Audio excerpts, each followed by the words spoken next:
Cela fait presque 3 ans que j'ai repris activement ma chaîne YouTube et me voilà arrivé au stade des 20 000 abonnés, voire même beaucoup plus, et autant dire que ça fait plutôt bizarre. Salut à tous, c'est Vince sur Plotime et aujourd'hui, on se retrouve pour une petite vidéo FAQ. Oui, j'insiste bien avec le Q, parce qu'avant, je disais sans arrêt FAQ. Voilà, je ne sais pas pourquoi. Non, FAQ.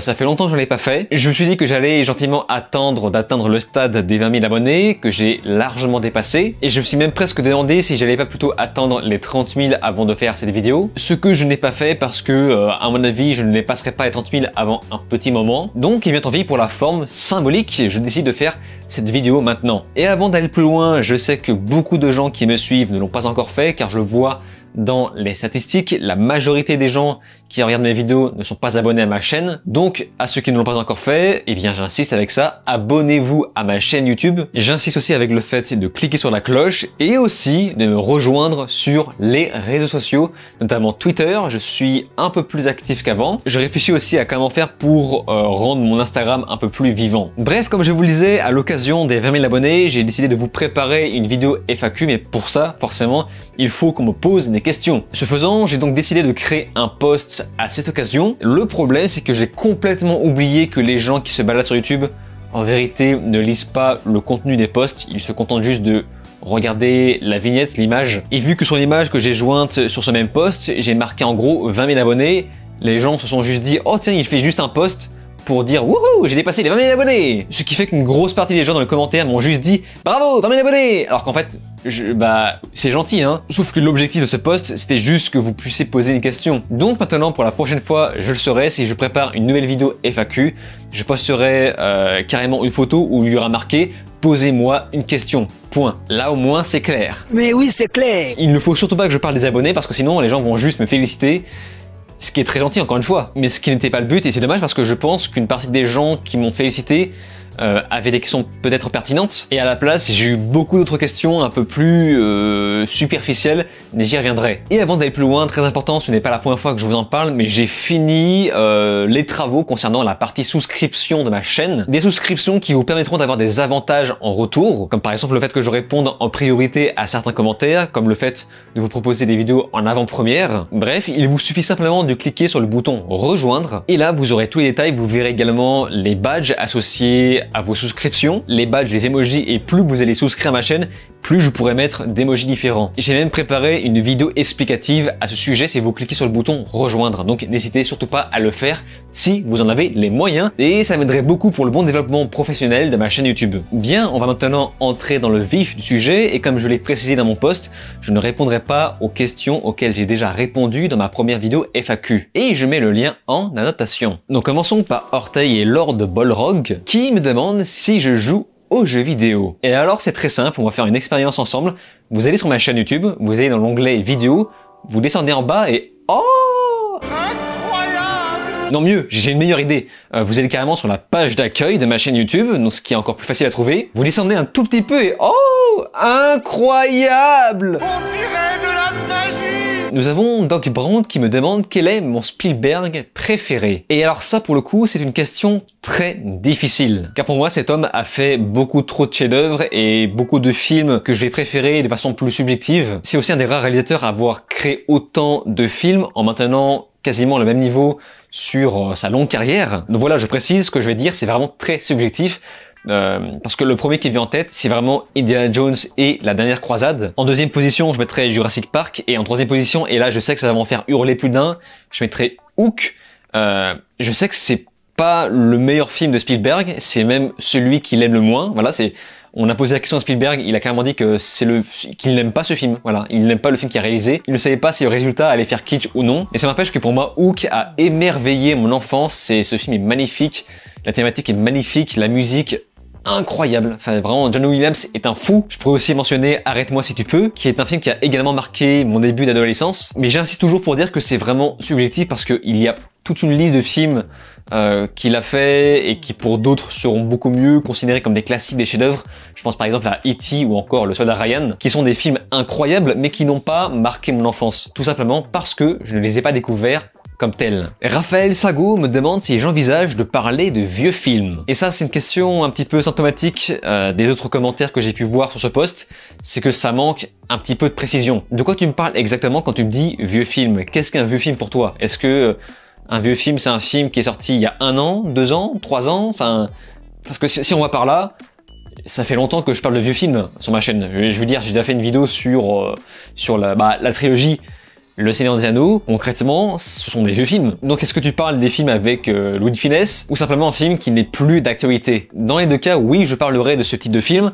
Tant que ça plaît à mon audience, j'ai même des idées, notamment des séries qui me viennent à l'esprit et je pense en parler à un moment précis pour matcher avec une certaine actualité, mais je le fais justement pour plaire à mon audience. Mais vous en dire plus serait forcément vous spoiler. Nélio Simon me demande où ai-je appris des connaissances en cinéma. Et là aussi c'est une question qui manque de précision parce que quand tu parles de connaissances, est-ce que tu parles de culture, le fait d'avoir vu plein de films, ou est-ce que tu parles de connaissances techniques, le fait de connaître les cadrages, le nom de certains plans, etc. Donc dans le premier cas, eh bien j'ai simplement regardé plein de films, vieux comme récents. Je me souviens aussi, il fut un temps, j'avais la carte Pathé Gaumont et j'allais tous les jours au cinéma. Voilà, tous les soirs, c'était mon petit rituel, j'allais au cinoche. Tout le monde me disait, mais ça te lasse pas d'aller au cinéma? Et moi je me dis, bah tant que le film est différent, ça me lassera jamais, quoi. Forcément. C'est comme si tu mangeais le même repas par jour. Là oui, c'est lassant, mais tous les jours, tu manges différemment et ce n'est pas lassant de manger. Et dans l'autre cas, j'ai appris à analyser une image durant mes différentes études. J'ai fait plusieurs écoles, on apprend à comprendre la composition d'une image et j'ai fini mes dernières études sur un exercice de court-métrage d'animation qu'on devait montrer à un jury de grosses productions différentes. Donc je vous raconte pas la pression, mais du coup voilà, je suis un peu à cheval entre ma connaissance de différents films et mon expérience. Et puis il y a aussi l'apprentissage en autodidacte sur le cinéma que j'ai fait de mon côté. Artemis Foyle me pose une question que je trouve plutôt intéressante.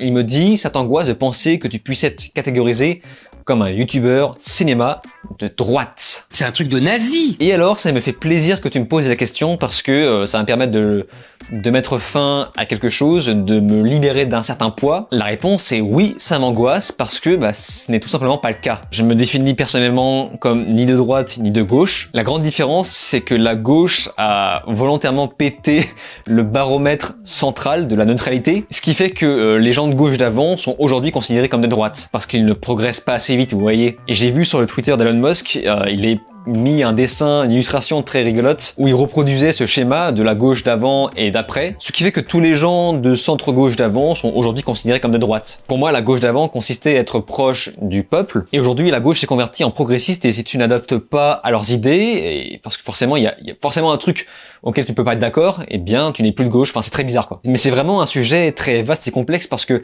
il y a plein de choses d'aujourd'hui qui seront peut-être mal vu plus tard. Par exemple, il y a une vidéo sur ma chaîne YouTube que j'ai censurée parce que j'ai fait une blague transphobe qui aujourd'hui ne me fait pas rire du tout. Et c'est une des rares fois où j'ai censuré une de mes vieilles vidéos qui sont très cringe sur beaucoup de points, très beaufs parfois. Mais celle-là, je l'ai censurée parce que je la trouvais vraiment juste méchante, c'est pas drôle. Mais le problème, c'est qu'à l'époque, je n'avais absolument pas conscience que ce que j'abordais était, comment dire, bien vu en société, entre guillemets. Je sais pas que c'était mal vu de parler comme ça. C'est vraiment impossible à prévoir. C'est vraiment le temps qui a amené ça. Et aujourd'hui, bon, là je vais dire un truc un peu interdit, mais on peut pas deviner que les consanguins seront bien vus demain. Parce qu'aujourd'hui, tous les gens de gauche très progressistes sont les premiers à faire des blagues dessus. Comme par exemple, la petite sœurette.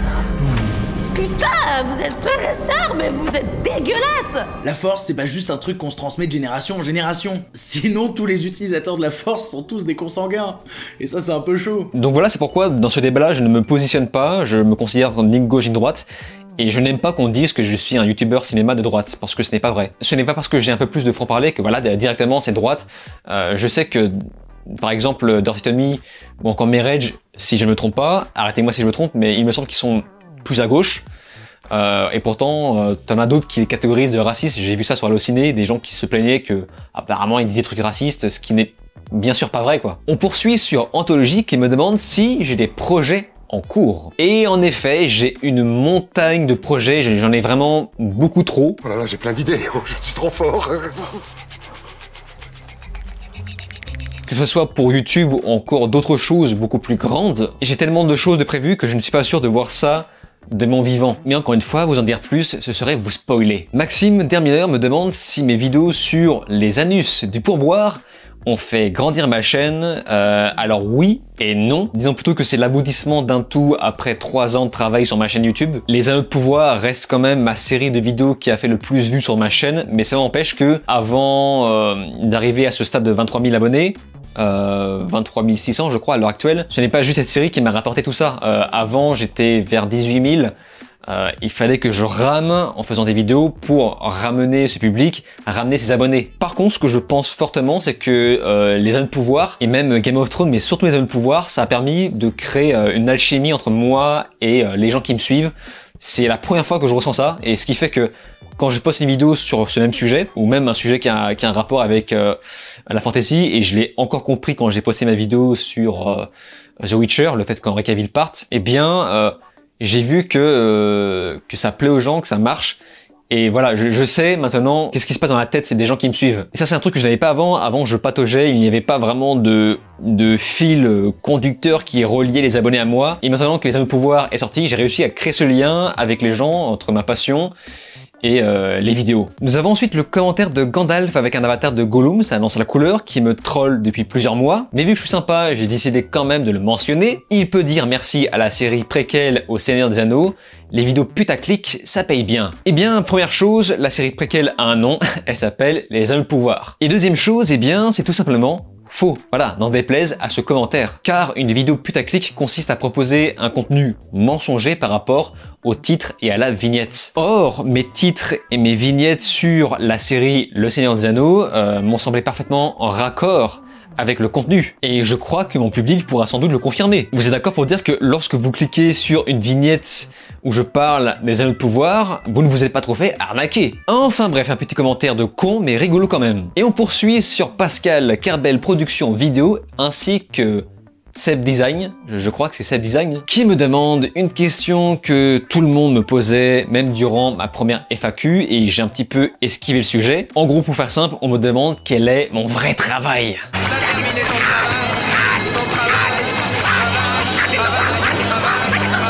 Donc je n'ai volontairement pas répondu à cette question avant, enfin en tout cas j'ai esquivé le sujet parce que c'est une question qui m'énerve un peu. C'est une question qui m'énerve un peu parce que pour beaucoup, ça ne paraît pas évident, alors que pour moi, si, ça l'est. Mon vrai travail, c'est YouTube. Nom de Zeus. Alors je vis pauvrement, certes, mais je survis et c'est toujours ça de prix. Et c'est justement pour ça que j'ai créé ma partie souscription. Oui, parce que contrairement aux très gros youtubeurs, je n'ai pas accès aux gros sponsors du type Raid Shadow Legends, NordVPN, tout ça. Et c'est pour ça que je vous le dis, mais lorsque j'aurai accès à ça, je le ferai parce que j'en ai besoin pour développer ma chaîne et pour pouvoir survivre. Mais pour l'instant, je ne suis pas une assez grosse chaîne pour faire ça. Et à savoir qu'il y a plusieurs personnes qui m'ont proposé du sponsor sur ma chaîne et comment dire, c'est parfois des trucs un peu ridicules. Je veux pas me salir, j'ai pas envie de salir mon image. J'attends vraiment un bon sponsor, vraiment parfaitement un raccord avec ce que je fais et qui pourrait plaire à mon public. Je me souviens, il y avait une personne qui m'avait envoyé un message sur Instagram, donc une petite entreprise de cosplay pour meufs, et qui m'avait demandé de faire de la pub pour des trucs un peu sexy, et en retour de m'envoyer les vêtements. Super. Et en retour de m'envoyer les vêtements. Non merci. Genre c'est quoi, tu veux que je porte les vêtements quoi? Enfin bref, on continue sur Brian Het qui me demande si un retour en arrière sera-t-il possible suite à la bien-pensance qu'on vit dans la pop culture. Et la réponse est bien évidemment oui, car rien ne reste fixe. Je veux dire, la vie c'est un peu comme un océan, ça ne reste pas fixe plat, forcément ça bouge dans tous les sens. Il y a du vent partout, enfin rien ne reste fixe dans le monde. Genre la terre tourne, les gens marchent. Il y a tout qui avance. Alors ça ne veut pas forcément dire qu'un retour en arrière sera possible. Par contre, ce qui est sûr, c'est que la bien-pensance telle qu'on la connaît aujourd'hui ne sera plus d'ici quelques années. Ça, c'est une certitude.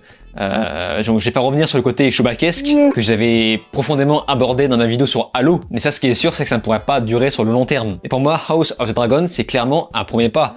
On a beaucoup de choses qui cassent les codes Chewbaquesque, malgré toutes les histoires autour du quota, voilà, etc. Et je pense que des phénomènes comme House of the Dragon, il y en aura de plus en plus, parce que, encore une fois, rien ne reste fixe. Et surtout, en fait, le phénomène actuel, c'est de vouloir absolument plaire aux minorités. Là, j'ai vu une espèce de photo du casting de la prochaine série de Star Wars Acolyte sur Disney+. Franchement, le casting me fait halluciner parce que c'est vraiment la caricature de ce qu'on fait tout le temps partout sur Disney+, sur Netflix. Le fait de représenter une catégorie de gens de façon parfaitement millimétrée. Genre il y a 50% de femmes, 50% d'hommes. Toute l'ethnicité est parfaitement représentée. Et moi, ce qui me gêne, c'est pas le fait de représenter des minorités. C'est plutôt le fait de faire un truc de pas crédible. Je veux dire, Star Wars, c'est un univers très riche. Et tu peux pas faire croire que à un endroit précis, tu as une parfaite homogénéité de personnes parmi les personnages principaux. Enfin, ouais, c'est très bizarre. C'est vraiment, mais d'un lisse absolu, chose qu'on ne retrouve pas dans la série Andor. Le casting est beaucoup plus intéressant.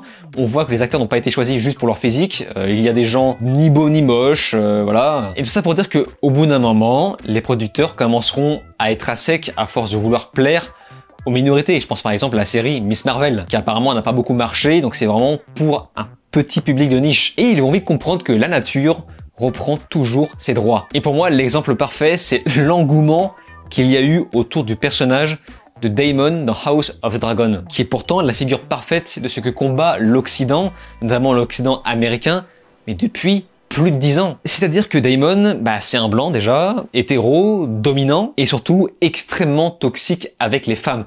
Attention, je dis pas que être toxique c'est bien. Là, je suis juste en train de reposer les faits. Parce que qu'est-ce qui s'est passé au final? Il s'est passé que tout le monde adore Daemon. Et plus principalement, les femmes, enfin le nombre de femmes qui ont fantasmé sur ce personnage, à la grande surprise de la productrice, cette dernière ne comprend pas pourquoi autant de femmes fantasment sur ce personnage. Ah, c'est bizarre, hein? Et la réponse est pourtant très simple, c'est parce que ce personnage a été bien écrit, voilà, au-delà de ses côtés sombres, et surtout bien joué et bien interprété par Matt Smith. Donc malgré le fait que l'Occident combat cette figure très patriarcale, et ce n'est pas moi qui le veux, hein, c'est juste comme ça, il s'avère que les gens préfèrent ça. Et ce n'est pas pour rien aussi qu'il y a beaucoup de femmes qui fantasment sur le personnage de Levi Ackerman, qui lui aussi est un personnage très masculin dans l'attaque des Titans, ça n'a aucun sens. Enfin, il est très masculin et peut-être un poil toxique. Mais j'insiste bien sur le fait que, forcément, être toxique, c'est pas bien. Enfin, c'est un peu con de préciser ça, mais voilà. Je précise au cas où, hein, la toxicité, c'est mal. Et je parle par expérience parce que putain, je l'ai vécu. Nous avons ensuite Solène Océane, je ne sais pas si ça se prononce comme ça, qui me demande quel est mon personnage préféré de la série House of the Dragon. Évidemment, la réponse paraît évidente. Daemon, bien sûr. Non, je déconne. Viserys. Viserys, tout simplement parce que ce personnage est celui qui me ressemble le plus. Et je dirais même qu'il ressemble plus à mon grand-père, pour son côté très paternel, autoritaire, mais pas trop, le fait qu'il soit très proche de sa famille, notamment de sa fille, le fait qu'il cherche absolument à protéger les siens avant de mourir. Voilà, je me retrouve beaucoup plus dans ce personnage, même si la série nous explique que c'est justement son manque d'autorité, sa faiblesse, qui a en quelque sorte ébranlé le royaume. By the Goddess me demande si je compte faire des vidéos sur des mangas animés. Eh bien, je t'invite à regarder de plus près ma chaîne YouTube parce que je parle très souvent, enfin, non, peut-être pas très souvent, mais ça m'arrive régulièrement de parler d'animés, surtout d'animés japonais, et j'ai même créé des playlists consacrées à ça. Je t'invite à aller sur la page d'accueil.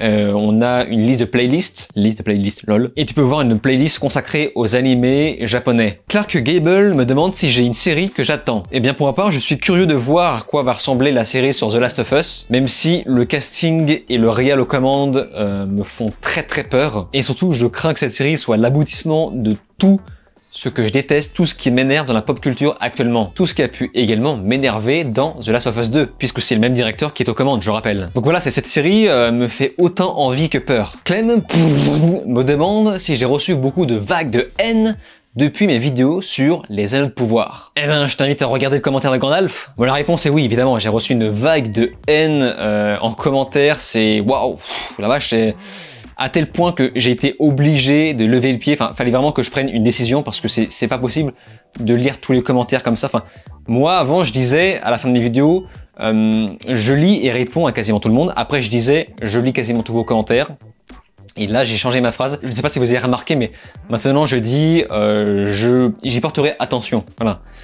Parce que je reçois beaucoup de commentaires en ce moment, enfin notamment sur la période des anneaux de pouvoir. Et vraiment, c'était pas possible de lire tous ces commentaires. Il y avait trop de gens qui me chiaient dessus.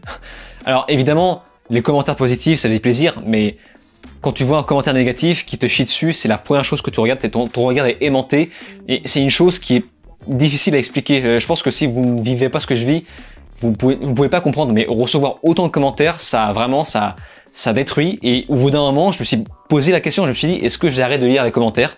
Parce que là, c'est plus possible, quoi. Enfin, quand je dormais la nuit, j'entendais les commentaires, les commentaires que je lisais, je les voyais dans ma tête en dormant, ce qui m'a fait accumuler beaucoup de stress. J'ai même perdu beaucoup de cheveux, hein. C'est pas une blague, j'ai perdu quasiment 1,5 cm de cheveux aux extrémités. Ah, merci beaucoup, hein. Voilà, à cause d'eux, je vais ressembler à Bourvil. Non, sérieusement, il fallait vraiment que je prenne une décision, et du coup, ce que j'ai fait, c'est que j'ai commencé un peu à arrêter de lire les commentaires. Enfin, ce que je faisais, c'est que je les survolais, quoi.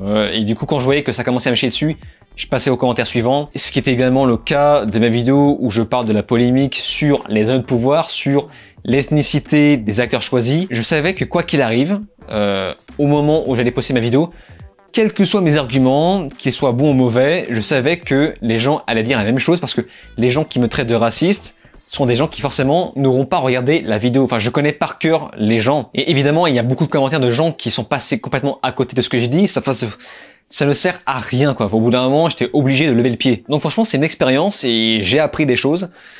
Et c'est aussi pour ça que dans beaucoup de mes vidéos, je réagissais par rapport aux commentaires dans la vidéo suivante en disant « Ah, là on m'a dit ça, c'est pas bien, là vous êtes trompé. » Enfin, j'essaie de me justifier et beaucoup de gens me disaient « Mais arrête de te justifier parce que c'est inutile. » Et ils ont raison. C'est juste que forcément, comme je ne suis pas habitué, il y a des moments où j'ai besoin de défendre mon honneur parce que ça m'énerve qu'on m'accuse de quelque chose qui n'est pas vrai. Oui, enfin, vous me laissez pas la parole, quoi. On se croirait chez les bolcheviks ici. Mais bref, en tout cas, c'est psychologiquement une expérience. Nous avons ensuite Sode no Shirayuki qui fait suite à ce que j'ai dit en me demandant comment j'ai fait pour gérer le stress suite à ces critiques. Eh bien, je ne le gère tout simplement pas. Voilà, comme je vous l'expliquais, je dormais pas très bien la nuit et là, je vous cache pas que ça va beaucoup mieux maintenant que la série est terminée. Enfin, surtout que ça me demandait beaucoup de travail et là, maintenant que c'est fini, c'est bon, je peux un peu plus respirer. Certes, je faisais beaucoup de vues et j'étais content, mais en termes de travail, c'était vraiment très fatigant. Mais sinon, voilà, comme je vous l'ai dit, la meilleure façon de gérer ce stress, c'est juste de prendre du recul avec les commentaires en levant un peu le pied. Lucas me demande d'où je viens. Eh bien, en juger ma couleur de peau et en se basant sur l'expérience de Netflix ou encore Prime Video, il est évident que je viens du Cameroun. Bah, je viens de France, quoi. Et non, je n'ai pas d'accent. Enfin, il y a beaucoup de gens qui me disent que j'ai un accent. Je viens de la région parisienne, j'ai grandi là.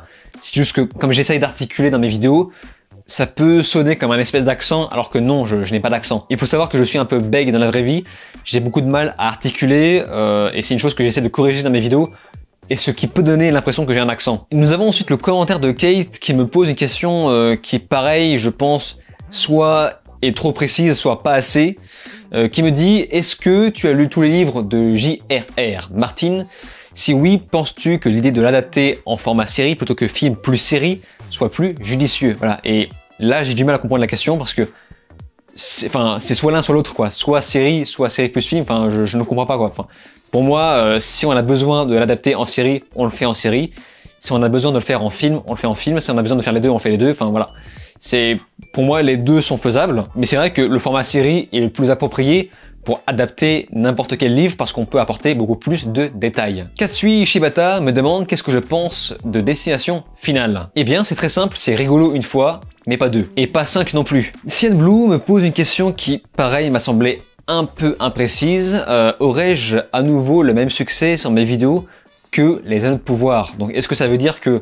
Est-ce que tu me demandes si j'aurai le même succès que mes vidéos sur les Anneaux de pouvoir sur une autre série? J'imagine que c'est ça la question. Et pour le coup, j'en ai absolument aucune idée. Voilà, tout dépendra de l'audience. Et c'est vraiment le hasard qui fait que une série soit un fail sur une des licences les plus connues du monde. Et forcément, ça a attiré un nombre incontestable de gens sur mes vidéos les Anneaux de pouvoir, parce qu'il y avait un côté un peu clash, donc ce qui incitait les gens à cliquer sur une série adaptée d'une licence mondialement connue. Et vous voyez, je ne suis même pas certain qu'on aura le même succès par exemple sur la future série The Last of Us. Donc c'est complètement imprévisible. Tout comme le fait que Underbid, ça aussi c'était imprévisible. Et nous finissons sur le commentaire d'Evan Bodkazu qui me demande qu'est-ce qui se cache derrière moi dans ma collection. Pour ça, il faudrait que je sorte ma caméra, que je la décroche et que je filme, ça sera pas chose simple. Bon, vu que je suis sympa, rien que pour vous, j'ai décroché ma caméra pour vous proposer ça, vous montrer la collection de plus près. Bon, il n'y a pas grand chose d'intéressant, hein. C'est juste des Blu-ray, voilà, Inception, Mad Max. Pareil pour Hitchcock, bon en vrai je suis pas... J'aime beaucoup Hitchcock, hein. D'ailleurs certains de ses films sont mes films préférés. Mais c'est pas non plus le réal que je préfère, mais je trouve que ça fait assez classe. Et là, c'est plus la partie jeux vidéo, parce que c'était l'époque où je lui disais, bah tiens, je fais une chaîne à la fois de jeux vidéo et de films. Donc j'ai voulu mettre de côté la partie jeux vidéo, là. Pareil, partie PS4. Et là, une petite cassette avec monsieur Tyler Durden, qu'un pote m'a offert. Pareil, la collection des Blu-ray, vous savez, les collections Blu-ray de saga de films, que j'ai posé ici directement. Et ici, bah là, c'est la partie qu'on voit un peu moins dans mes vidéos, mais là en gros c'est les BD quoi. Voilà, ici c'est les BD et un peu les bouquins. On a quelques livres de Witcher, un livre de Conan que j'ai pas encore lu, qu'un pote m'a offert aussi. On a beaucoup de Batman, beaucoup de DC Comics, Marvel c'est pas trop mon truc. Et là c'est une autre partie jeux vidéo. Et là c'est une partie PC aussi.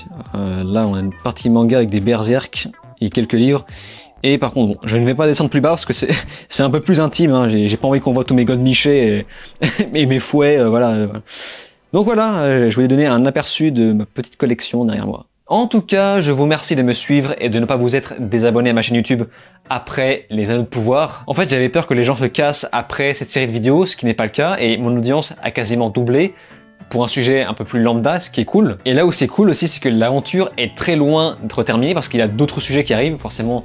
Bah, il y aura les futures saisons sur les Anneaux de Pouvoir, les futures saisons sur House of Dragon qui marchent très bien, les futures séries à venir, les futures saisons sur The Witcher et aussi j'ai des idées de sujets sur les jeux vidéo, vous verrez bien. Bref, j'ai tout un tas de choses à aborder sur ma chaîne. C'est pourquoi, encore une fois, si vous ne l'avez pas encore fait, eh bien, je le rappelle, abonnez-vous à ma chaîne YouTube. Comme ça, vous êtes sûr de ne rien manquer. Et c'est donc sur ces mots qu'on se laisse. N'oubliez pas de souscrire à ma chaîne YouTube si vous le pouvez, ou encore me rejoindre sur les réseaux sociaux. Je vous dis alors ciao et à la prochaine.